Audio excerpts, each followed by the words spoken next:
I can still see it like it happened yesterday, the moment that split my heart wide open. The smell of roasted turkey and cinnamon rolls lingered in the air. Christmas lights twinkled across the living room, and laughter bounced off the walls. But while the house looked warm and inviting from the outside, I felt like a stranger in my own home. My son stood there in the middle of the room, grinning as he handed his wife's mother a brand new car key. A shiny red bow on a luxury SUV sat in the driveway, gleaming under the winter lights like a cruel reminder of where I stood in his life. Everyone clapped and cheered as if a miracle had just unfolded, while I sat at the table pretending to be happy. And then it came my gift. A little pink piggy bank with 3 crumpled dollar bills inside. $3. After raising him, sacrificing for his education, and carrying him through every storm, I was handed a plastic toy worth less than the dessert I had just baked for them. He told me it was symbolic, that I was always saving money, so this was a perfect fit. Symbolic, what a word to mask the sting of being dismissed, of being told my worth was no more than spare change. I swallowed my pain, forced a smile, and thanked him, as though my heart wasn't breaking in that very moment. That's what mothers do, right? We hide the ache so our children don't see how deeply they've wounded us. But inside, I was burning. I watched as his wife linked arms with her mother, parading outside to admire the leather seats and the shine of that expensive gift. Meanwhile, I sat in the kitchen surrounded by dirty dishes, aching feet, and a hollow feeling I couldn't shake. It wasn't just about the money. It was about being invisible, about watching another woman step into the role that had been mine for decades, while I was reduced to a footnote in my own family story. Every smile they shared felt like a knife. Every dismissive glance reminded me that I no longer mattered. And yet, deep down, I knew this wasn't the first warning sign. There had been little cuts before this, moments of exclusion, whispers of disrespect, choices that told me I was slowly being replaced. But that night, staring at the ridiculous little piggy bank on my counter, while the sound of that new engine purred down my driveway, I realized something had shifted. This was no accident, no harmless mistake. It was the beginning of a much darker truth, one I was about to uncover piece by piece. Before that Christmas night, my story looked very different. If you had asked me a few years ago, I would have told you I was a proud mother, a loyal wife, and someone who found her greatest joy in family. My husband and I had built a life from scratch.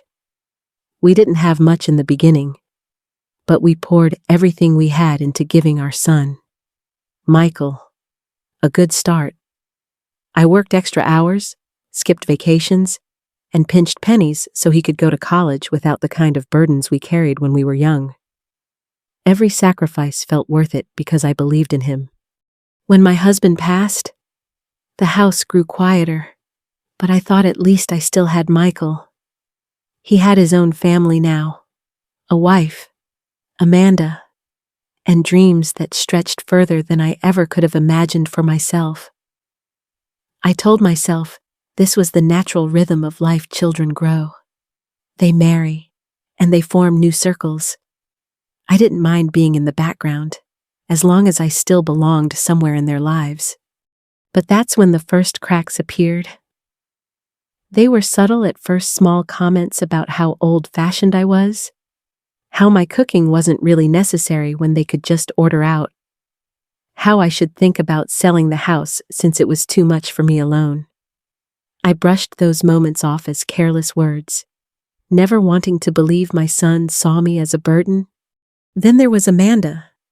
She was polite in the beginning, always with a smile that didn't quite reach her eyes. Over time, I noticed she had a way of steering conversations, so Michael's attention shifted toward her mother, Linda. Whenever family stories came up, Linda somehow had a seat in the center, while I was gently nudged to the side. I told myself it didn't matter, that I was just being sensitive. But deep down, it stung.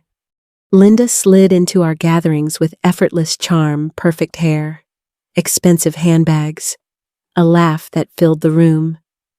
People adored her. Even Michael seemed to light up when she walked in, as if she were the answer to something he had been missing. I reminded myself she had every right to be there. After all, she was Amanda's mother. But it was hard not to notice how quickly she went from guest to centerpiece, from newcomer to Mom Linda. Meanwhile, I was just Mom. It wasn't only about attention. Little by little, responsibilities shifted. If Michael needed advice about finances, he asked Linda. If Amanda wanted help hosting, she called Linda. And me, I was the one standing in the kitchen, cooking and cleaning, quietly holding everything together while conversations swirled without me. The warning signs grew sharper. Michael started showing up less often unless he needed something help with bills, a loan, or a meal prepared at the last minute. And every time I gave in, I told myself this was what mothers did. We gave, we forgave, and we kept our hearts open no matter what. Still, a knot of unease was building inside me. I kept pushing it down, convincing myself that love was enough to cover these small cuts. But love has limits, even if we don't want to admit it.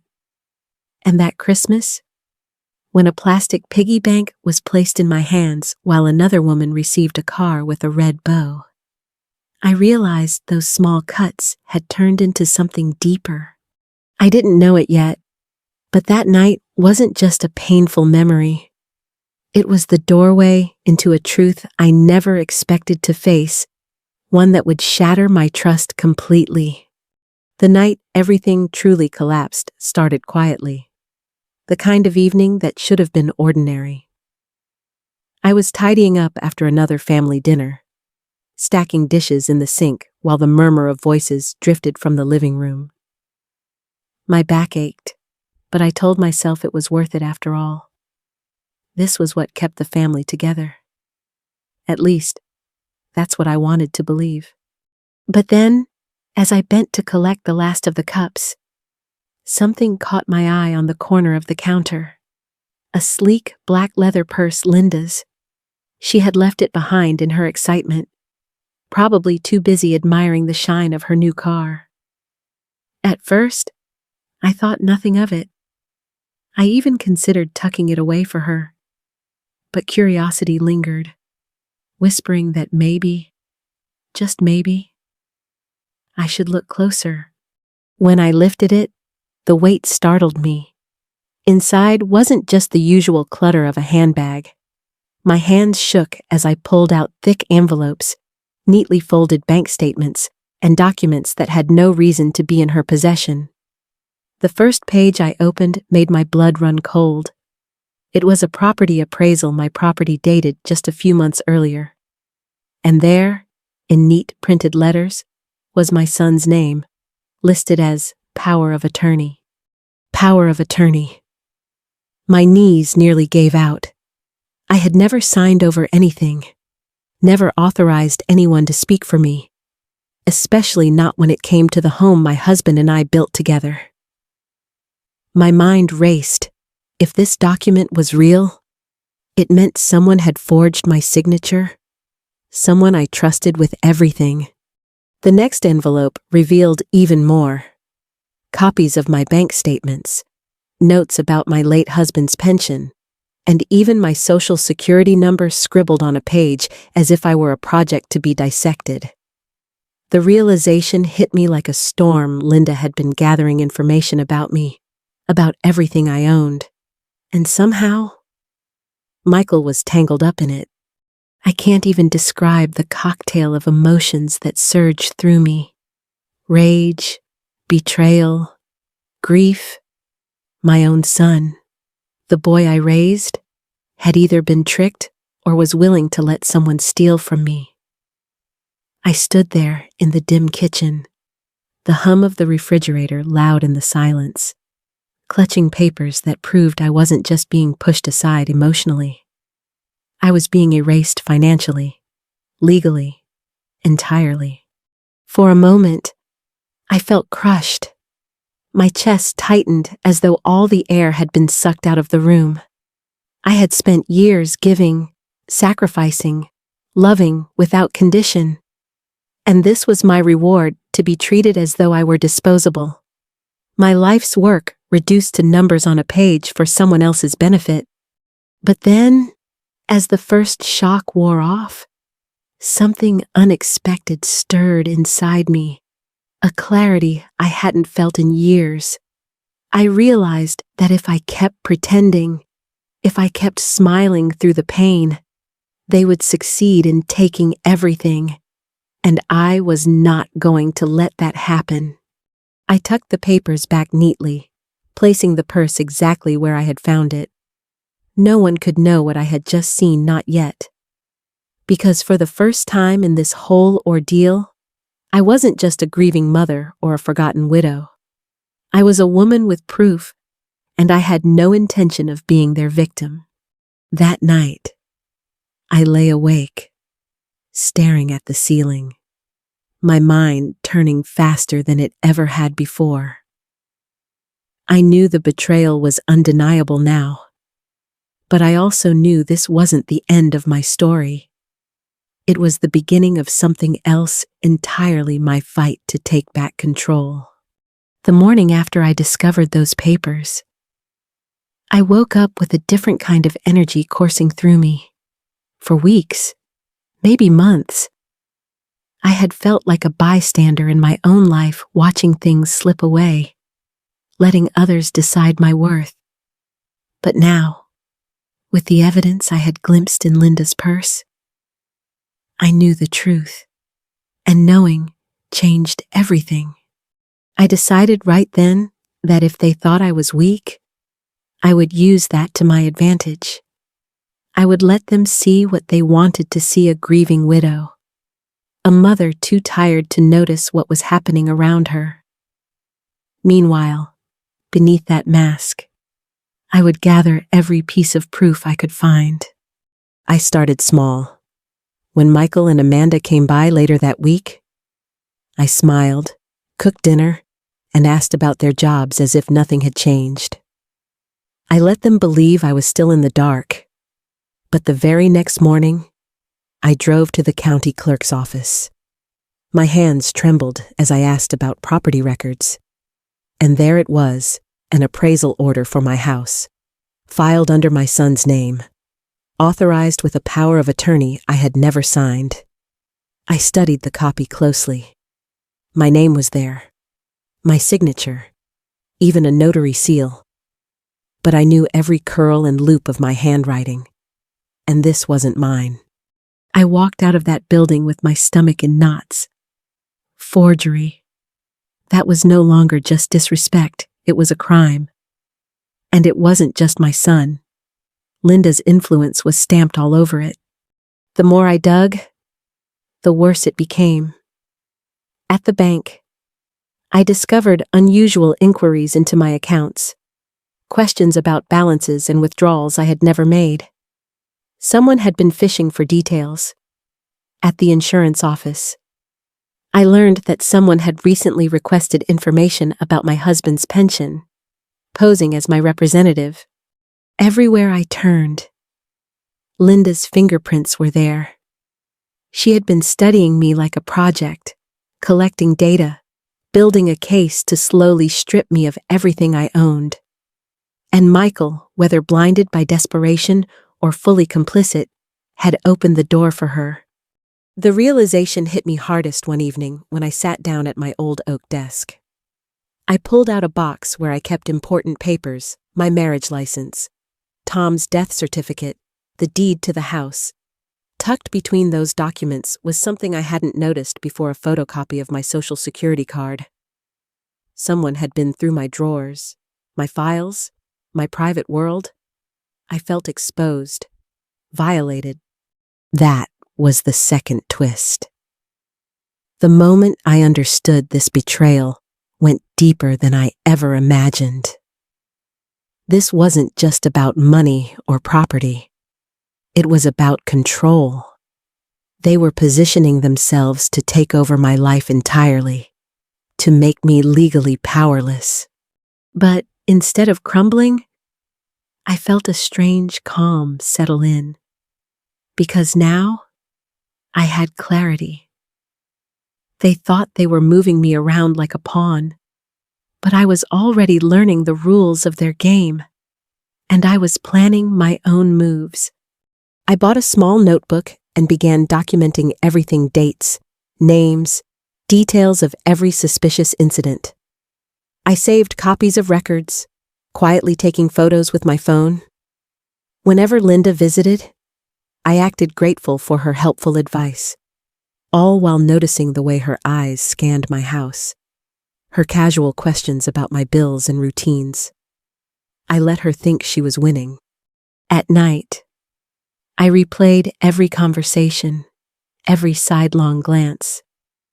I started to see patterns, moments where Amanda would echo Linda's suggestions, where Michael would parrot phrases that didn't sound like his own. They weren't just being careless. They were being coached. And the more I pretended to play along, the more reckless they became. Linda spoke freely about planning for my future, dropping hints about downsizing, about investments that could maximize my assets. I smiled, nodded, and tucked her words away, knowing each one was another thread in the net she was weaving.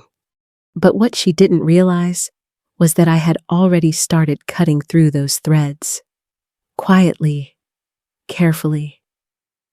I reached out to a trusted attorney, asking questions under the guise of curiosity. I learned how power of attorney could be challenged, how forged documents could be disproven, how a case like mine could stand up in court. For the first time in a long while, I didn't feel powerless. I felt prepared. There was a quiet satisfaction in knowing that while they celebrated their little victories, I was building toward something bigger. They thought I was naive, but I was becoming their biggest threat. By the time I set down my pen one night, closing my notebook filled with evidence, I felt ready. The betrayal was far worse than I had feared, but that only made me more determined. They had underestimated me, and soon they would realize just how dangerous that mistake had been, because this wasn't going to end with me being erased. No, this was building toward a confrontation, one that would finally bring the truth crashing down around them. The day of the confrontation felt almost unreal, as though every moment leading up to it had been sharpening me for this single point in time. I had rehearsed it over and over in my head, imagining the faces, the excuses, the cracks when their carefully built lies came tumbling down. My heart pounded, but there was no fear left, only a steady determination. I invited them over under the pretense of wanting to talk about future plans. Linda arrived polished as ever. Amanda clung to her mother's side, and Michael trailed behind, wearing the tense look of someone caught between loyalty and guilt. They thought they were walking into another easy victory. They thought I was still the same woman they had underestimated. I sat them down in the living room, the same room that had seen so many holidays, so many memories. But this time, it was my stage. I let them speak first, watching as Linda guided the conversation, dripping with false concern about my well-being, about making responsible choices. Every word made my skin crawl, but I kept my smile steady, my hands folded calmly in my lap. And then, when the moment was right, I shifted the tide. I laid the papers on the coffee table one by one, the forged power of attorney, the appraisal of my house, the notes I had photographed from her purse. With every page, the air grew heavier. Michael's face went pale. Amanda looked away, and Linda froze. For the first time since she had entered my life, her confidence cracked. She tried to laugh it off, to say it was all a misunderstanding, that she was only helping. But I saw the flicker of panic in her eyes, and in that moment, I knew I had her. I spoke slowly, deliberately, not with anger, but with clarity. I told them I knew everything about the lies, the forgeries, the manipulation. I reminded Michael that I was not blind, not helpless, not a shadow of the mother who had raised him. I told him I saw now how Linda had woven her influence into every corner of his life, but that he had chosen to let it happen. The silence that followed was deafening. Linda tried one last time, spinning stories about misunderstandings, about exaggerated fears, but the mask had slipped, and we all saw the truth. Michael couldn't even meet my eyes. For the first time in months, I felt the weight lift from my chest. I was no longer playing defense. I was in control. The power she thought she had taken from me had never really been hers. It had always been mine. She just never expected me to use it. I told them that from this day forward, I would not be manipulated. My house, my finances, my life, they were mine to protect. And I promised myself, silently but firmly, that never again would I allow anyone to make me feel disposable. As I gathered the papers back into my folder, Linda sat there speechless, her face drained of its usual glow. Michael looked broken, Amanda uncomfortable. But I felt something I hadn't felt in a long time: vindication. The confrontation was over, but the story wasn't finished. I had won this round, reclaimed my dignity, and exposed the truth. Yet as I watched them leave my house, I knew the real work was just beginning. Because reclaiming power is one thing, choosing what to do with it is another. After that confrontation, the pieces of my life started to shift back into place, though nothing would ever look exactly the same again.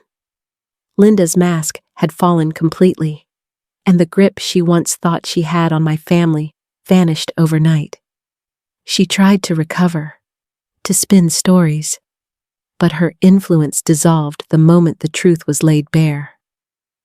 Michael could no longer defend her, and Amanda, though humiliated, had no choice but to step back. For me, the days that followed were both heavy and liberating. I had to face the reality that trust, once broken, doesn't heal overnight. Michael and I spoke carefully, sometimes painfully, as he admitted how blind he had been. There were tears, apologies, and the slow rebuilding of something that would never be as innocent as before. But perhaps stronger, because it was forged in truth. I made sure to protect myself legally. Every fraudulent paper was reported, every forged signature documented.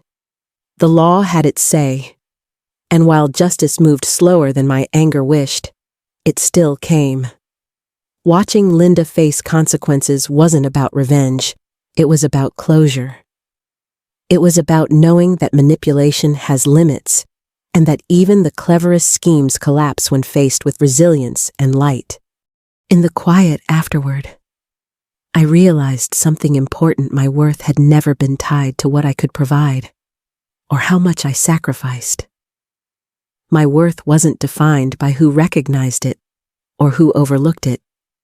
It was mine, always, and I had simply forgotten to hold on to it. That lesson, more than anything else, carried me forward. I learned that boundaries are not walls, They are doors we control. I can love my family and still say no. I can forgive without forgetting. I can give without being taken from. Looking back, I don't regret standing up, even though it meant breaking the illusion of family harmony. Because real love, real loyalty, cannot exist in shadows of lies. If you've ever been underestimated, if you've ever felt invisible, please hear this. Your strength is still there, waiting for you to claim it. This story isn't just mine.